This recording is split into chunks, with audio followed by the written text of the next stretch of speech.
I walked into my own dealership dressed in old clothes to see how my staff treats everyday customers. And the result was sickening. The salesman laughed at my credit score and told me I couldn't afford the wheels on the lot. Little does he know I don't just want the car. I own the entire building. My name is Alexander Thompson. 15 years ago, I started Thompson Auto Group with nothing but a rundown lot in Houston, a stack of borrowed tools, and a stubborn belief that cars could change lives if you treated people right. Today, we have 5 showrooms across Texas and California, and the flagship on Wilshire Boulevard in Los Angeles is our crown jewel. A sprawling glass palace filled with luxury imports, custom builds, and vehicles that cost more than most families' homes. But success comes with risks. For months, rumors had been trickling in. Stories of elitist sales tactics, customers being sized up and dismissed before they even sat down, and a culture that seemed to care more about appearance than character. I refused to let that poison everything I'd built, so I decided to see it for myself. Undercover, unfiltered, and completely alone. If you've ever walked into a store or dealership and felt judged from the second you stepped through the door, hit that like button right now. And if you want the full story of how this all unfolded, make sure you're subscribed. Trust me, the reveal is worth it. It was a clear Tuesday morning in Los Angeles. The kind of day where the sun glints off every polished hood like a diamond. I rolled up in a beat-up 2008 Honda Civic I'd bought for cash off Craigslist the night before. The fender was dented, the paint faded and chipped, and it rattled a little when I hit bumps. Perfect. I parked it toward the back of the massive lot, away from the VIP valet area reserved for serious buyers. I checked myself in the rearview mirror. Faded jeans with a worn knee, scuffed work boots covered in dust from a fake construction site visit I'd staged earlier, a threadbare flannel shirt, and a faded Dodgers cap pulled low over my eyes. My beard had a few days' growth, and I'd left every piece of jewelry at the hotel. No designer watch, no expensive shoes, nothing that screamed money. Hidden inside my shirt buttons were tiny body cameras. A wireless mic was clipped discreetly to my collar, feeding live audio to a secure cloud server. Another recorder sat in my pocket. Everything was rolling. As I walked across the sun-baked asphalt toward the gleaming showroom, my mind raced back to the early days. I remembered sleeping in my first lot's office because I couldn't afford rent. I remembered the single mom who cried tears of joy when we helped her finance a reliable minivan despite rough credit. Those were the values I built this empire on.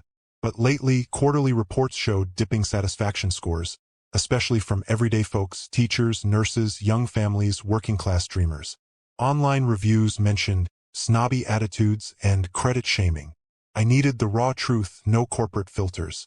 I pushed open the heavy glass doors. The cool rush of air-conditioned perfection hit me. That signature new car smell mixed with leather polish and faint detailing chemicals. Chandeliers sparkled overhead. Rows of pristine BMWs, Mercedes, Range Rovers, and Teslas lined the floor like silent royalty. A few salesmen in tailored suits glanced my way. One young guy in his 20s actually turned his back and pretended to organize brochures. Another smirked and whispered something to his colleague. I took a deep breath and approached the desk of Derek Vance, senior salesman, top producer on paper, and, from what I was about to discover, a walking example of everything wrong with our culture here. He was tall, sharply dressed, with gelled hair and an arrogant tilt to his chin. He was laughing with another rep when I stepped up. "Excuse me," I said, keeping my tone humble and hopeful. "I'm looking for something reliable.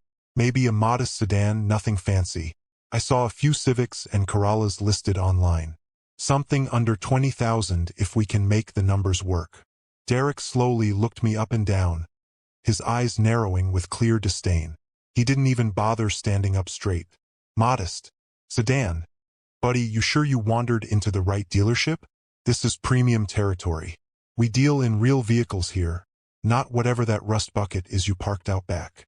I felt the first sting, but I stayed in character. "I get it, man. But I've been saving, working construction steady now. I need something dependable to get to job sites. Can we maybe look at financing options?" What happened next still boils my blood. Derek leaned back, folding his arms with a smug grin. "Financing? Let's be honest here. Walking in dressed like that, driving that thing, what are we talking, credit score in the 500s? 550? Banks laugh us out of the building for apps like that. We've got standards. I'm around 580, I replied calmly, feeding the story I'd prepared. Had some medical bills last year after an accident on site, but I'm catching up. I can put 3,000 down today if the payment fits. Derek let out a loud, mocking laugh that echoed across the showroom. A couple of nearby staff turned to watch, grinning. 3 grand? The wheels on that Mercedes G-Wagon over there cost more than your down payment and trade-in combined. Look, we have a reputation to protect. Customers here expect a certain class, style. Financial stability. You might want to try the buy here pay here spot a few miles down the road. They eat guys like you for breakfast. Have you ever been laughed at or dismissed like that just because of how you looked or what you drove? Drop your story in the comments below. I read every single one. And if this is hitting home, smash like and subscribe so you don't miss what happens next. I pressed a little more, testing how far it would go. Can you at least run a soft credit pull? I'm serious about buying something today. I've done my research. Nah, man. You're wasting everyone's time, Derek said, standing up now and waving his hand dismissively. People like you come in here tire-kicking, distracting the real clients, the influencers, the tech execs, the ones who actually close 6-figure deals. Security's probably already got eyes on you. Go on. Head out before you scare off the high rollers. 2 other salesmen nearby chuckled openly. One muttered, "Another broke dreamer thinking he belongs in here." The disrespect was blatant, casual, and cruel. I asked to speak with a manager. That's when Lisa Hargrove appeared. Heels clicking sharply on the polished floor, power suit immaculate. She'd been with the company 4 years and always seemed sharp and professional in our video calls. Today, her tone was ice cold. "Sir, Derek already explained our position," she said curtly, barely looking at me. "We're not set up for high-risk applications at this location. It tanks our numbers and wastes floor time. If you won't leave on your own, I'll have security escort you out." I stood firm. This feels like discrimination based on how I look and assumptions about my money. I just want a fair chance. She rolled her eyes. Fair chance? Higher-ups are busy closing actual deals. You're only embarrassing yourself here. Right on cue, a bright yellow Lamborghini pulled up outside with music thumping. A young influencer-type guy in designer clothes and flashy jewelry stepped out, filming himself on his phone. Instantly, Derek, 2 other reps, and even Lisa shifted into full charm mode, rushing over with wide smiles. "Mr. Rivera, great to see you again.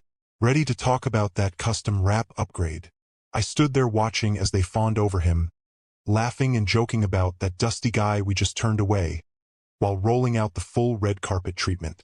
Security arrived moments later, burly Mike, who I'd actually approved for a bonus last year. He grabbed my arm roughly. "Time to go, pal. Don't make this harder than it needs to be." They escorted me toward the private executive hallway and conference room near the back of the building. Exactly where I needed to be. Earlier that morning, through a trusted side contact, I'd stashed a slim briefcase there. My pulse hammered as we entered the sleek room with its long mahogany table and city views. If you're still watching and you can feel the tension building, hit like. We're about to flip the script completely. Subscribe and turn on notifications because the next part is pure satisfaction. I calmly reached into the briefcase and pulled out the original property deed to the entire Wilshire complex. My corporate founder identification, recent financial statements, and ownership documents proving I held 100% control of Thompson Auto Group. The room went deathly silent. Derek's tanned face turned ghostly white. Lisa's confident posture crumbled as her mouth fell open. Mike froze, his hand dropping from my arm like it had been burned. I removed my cap, straightened to my full height, and let my voice shift back to the commanding tone they recognized from company-wide addresses. "You just spent nearly half an hour humiliating and mocking your own boss," I said, staring directly into Derek's eyes. "Laughing at a credit score you never even attempted to check. Telling the man who signs your paychecks that he isn't classy enough for his own dealership. This building? Mine every car on this lot. Mine your commissions, your bonuses, your benefits. All designed and funded by me." Lisa started stammering. "Mr. Thompson, oh God. We had no idea. This was all a misunderstanding." A misunderstanding? I cut her off, my voice steady but firm. This was the ultimate integrity test, and you failed it spectacularly. Every word, every laugh, every insult was recorded. I pulled out my phone and played back clear audio clips. Derek's mocking laughter, the credit shaming, the classist remarks, Lisa's cold dismissal. The sound filled the room like a courtroom verdict. Derek looked like he might actually pass out. It was just sales talk, sir. We deal with time wasters all the time. Sales talk. I slammed the deed onto the table. You insulted the owner of this franchise to his face. You prioritized flash and assumptions over basic human respect. That's not how we do business. Not anymore. I could see the shift in their body language, from arrogant power to trembling fear in seconds. Other staff who had gathered near the doorway looked horrified as the realization spread. Right there, I made the tough calls. Derek and Lisa were suspended immediately, pending a full independent HR investigation, review of all body cam footage, security tapes, and customer complaint logs. Several other reps who had joined in the laughter or stood by were placed on administrative leave. I then called an emergency all-hands meeting in the main showroom. Customers were politely offered rescheduling appointments or coffee while I took the floor. The remaining team, sales staff, managers, detailers, finance, everyone, stood in stunned silence. Today, you saw what happens when we forget why we're here. I told them, my voice carrying through the expansive space. I built this company believing every single person who walks through those doors deserves dignity and respect. Not because they might buy a luxury car, but because they're human beings trying to better their lives. Judging a book by its cover isn't just bad business. It's wrong. Starting today, we're overhauling our entire culture. I announced mandatory training programs on inclusive sales practices, bias awareness, and customer-first ethics. More importantly, I unveiled the new Thompson Access Program, a community-focused financing initiative with lower barriers for working families, partnerships with local credit unions, special incentives for first-time buyers, teachers, veterans, and essential workers, regardless of appearance, zip code, or first impressions. Our legacy won't be defined by the most expensive car on the lot. It will be defined by how many dreams we help put on the road. Some staff looked ashamed, others inspired. One young salesman who had stayed quiet during my undercover visit started applauding, and soon others joined in.